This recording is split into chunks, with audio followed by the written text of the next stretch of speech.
श्री कृष्णा। राधे राधे। आप सभी सखियों को प्रीति सखी का प्यार भरा राधे राधे। और आज के इस प्यारे से व्लॉग की शुरुआत हो रही है सुबह से। तो सुबह का समय है और मैंने स्नान वगैरह सारा काम कर लिया है, घर की सफाई भी हो गई है।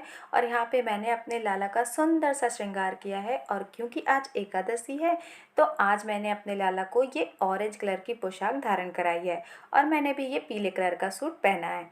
तो तुलसी दल भगवान विष्णु को, लड्डू गोपाल को, या जो भी आपके पास स्वरूप है भगवान विष्णु के, एकादशी के दिन उनको तुलसी दल ज़रूर अर्पित करिए। पर तुलसी दल तोड़ना नहीं है, आपको एक दिन पहले तोड़ कर रखना है। ना ही एकादशी के दिन आपको तुलसी दल तोड़ना है और ना ही आपको एकादशी के दूसरे दिन यानी द्वादशी के दिन तोड़ना है। ये बात आपको याद रखनी है। और क्योंकि आज मैंने बाल धोया है और कई दिनों बाद आज वीडियो आ रही है, क्योंकि कई दिनों से मैंने पूजा नहीं की, इसलिए मैंने व्लॉग भी नहीं शूट किया था।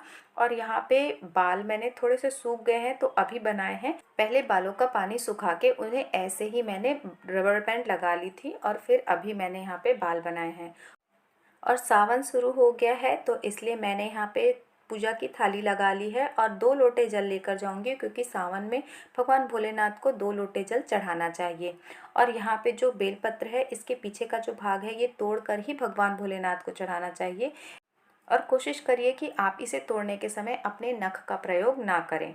तो यहाँ पे थाली हो गई है और मैं मंदिर चली गई थी। मंदिर से आके मैंने यहाँ पे चाय रख दी है पकने के लिए और इसके बाद अब मैं चाय पी लूँगी। और एक सखी का कमेंट था, उन्होंने पूछा था कि जब शाम के समय में हम पूजा करते हैं तो क्या आप शाम के समय में भी स्नान करती हैं? तो नहीं सखी, शाम के समय में मैं स्नान नहीं करती हूँ। शाम के समय सिर्फ हाथ मुँह वगैरह धो के ही मैं पूजा कर लेती हूँ। और जैसे अगर आपको पता है कि जब हम शौच वगैरह के लिए जाते हैं तो अगर ऐसा है तो आपको फिर शाम की पूजा करने से पहले स्नान करना है, नहीं तो आप ऐसे ही कर सकती हैं। मैं भी ऐसे ही करती हूँ, बस हाथ मुंह धो लेती हूँ, कुल्ला कर लेती हूँ। कुल्ला ज़रूर करिए, हाथ मुंह धो के कुल्ला कर लीजिए और थोड़ा सा जल अपने ऊपर खींच लीजिए और उसके बाद आप शाम की पूजा भी कर सकते हैं।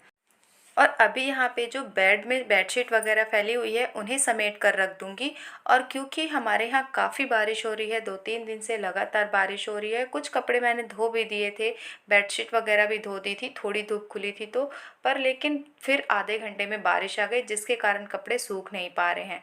तो जो कपड़े सूखते जा रहे हैं उन्हें फोल्ड करके थोड़ा थोड़े अलमारी में लगाती जा रही हूँ। तो इस तरीके से सारी चीज़ें फोल्ड करके जब अलमीरा में लगा दूंगी। और एक और सखी का कमेंट था, उन्होंने पूछा है कि जब मैं दीपदान, मतलब मैं अपने घर में जो पूजा करती हूँ वहाँ पे मैं जब दीपदान करती हूँ तो दीपक का जो बाती की लौ है वो मैं अपने तरफ क्यों करती हूँ?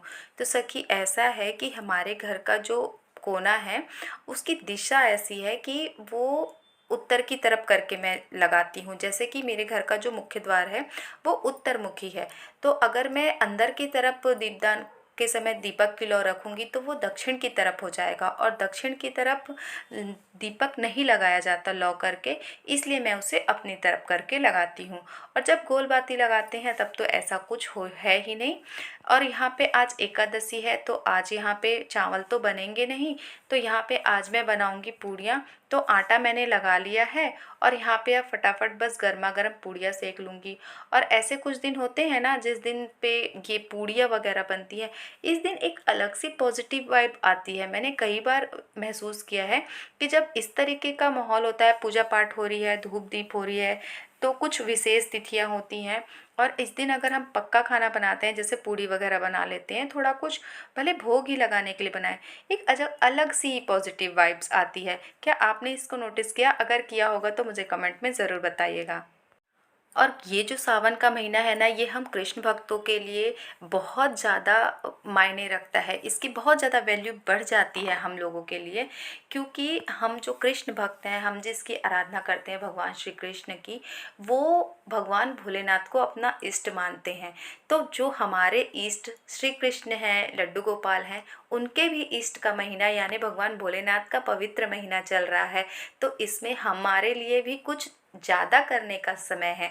तो जितना ज़्यादा से ज़्यादा हो सके नाम जाप करिए, माला करिए, भगवान भोलेनाथ को डेली आप जाके जल चढ़ाइए। मंदिर जा सकते हैं तो मंदिर में जाकर करिए, नहीं जा सकते तो आपके घर में अगर है भोलेनाथ तो उनकी पूजा करिए, नहीं है तो बेलपत्र का पेड़ है अगर आसपास तो वहाँ पे जल चढ़ा दीजिए। तो पर किसी ना किसी तरीके से थोड़ी सी सेवा भगवान भोलेनाथ को ज़रूर दीजिए, ताकि भोलेनाथ भी प्रसन्न हो और हमारे लाला भी प्रसन्न हो। तो यहाँ पे मैंने जो ड्रेसिंग का सामान रखा हुआ था, चीज़ें इधर उधर हो गई थी, थोड़ा सा उसे भी सेट कर दिया है। और आज मैं यहाँ पे बना रही हूँ सेवई। और अभी हो रहा है शाम का समय, तो बस यहाँ पे सेवई बन जाने के बाद मैं शाम की पूजा की तैयारी कर लूँगी और उसके बाद शाम की जो संध्या है वो कर लूँगी।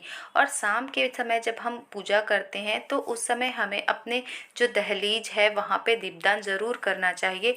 और शाम के समय में, दोपहर के समय में और सुबह के समय में, 3 पहर में हमारा जो दहलीज है, वैसे तो यहाँ पे हर समय साफ़ सफाई होनी चाहिए, पर शाम के समय में और सुबह के समय में और दोपहर के समय में कोशिश करिए कि आपके दरवाजे का जो दहलीज है वो बिल्कुल साफ़ सुथरी रहे।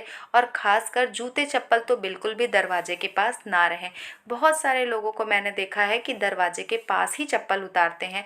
चप्पल उतारने की जगह घर का जो मुख्य द्वार है उससे थोड़ी सी अलग कहीं पे बनाइए, क्योंकि जो मुख्य द्वार है वहाँ से माता लक्ष्मी हमारे घर में प्रवेश करती हैं। तो जब वहाँ पे जूता चप्पल रखा हुआ होगा तो वहाँ पे कैसे ही पॉजिटिविटी आपके घर में आएगी। तो इस तरीके से आप इन बातों को ज़रूर फॉलो करिए। और यहाँ पे जो शाम के समय की पूजा होती है, दिया बाती, ये सब मैंने यहाँ पे कर ली है और मुख्य द्वार पर और तुलसा जी में दीपदान भी कर दिया है। और बस यही थी आज की वीडियो, मेरी सुबह से लेके शाम तक की दिनचर्या। तो आपको आज की वीडियो कैसी लगी कमेंट में ज़रूर बताइएगा। और अगर वीडियो अच्छी लगी तो वीडियो को लाइक करिएगा, और अगर चैनल पर पहली बार आए हैं तो हमारे चैनल को सब्सक्राइब ज़रूर करिएगा। मैं मिलूँगी आपसे परसों, यानी कि एक दिन बाद, क्योंकि मेरी वीडियो आती है एक दिन के बाद। तो मिलते हैं नेक्स्ट वीडियो में, तब तक के लिए जय श्री कृष्णा, राधे राधे, हर हर महादेव।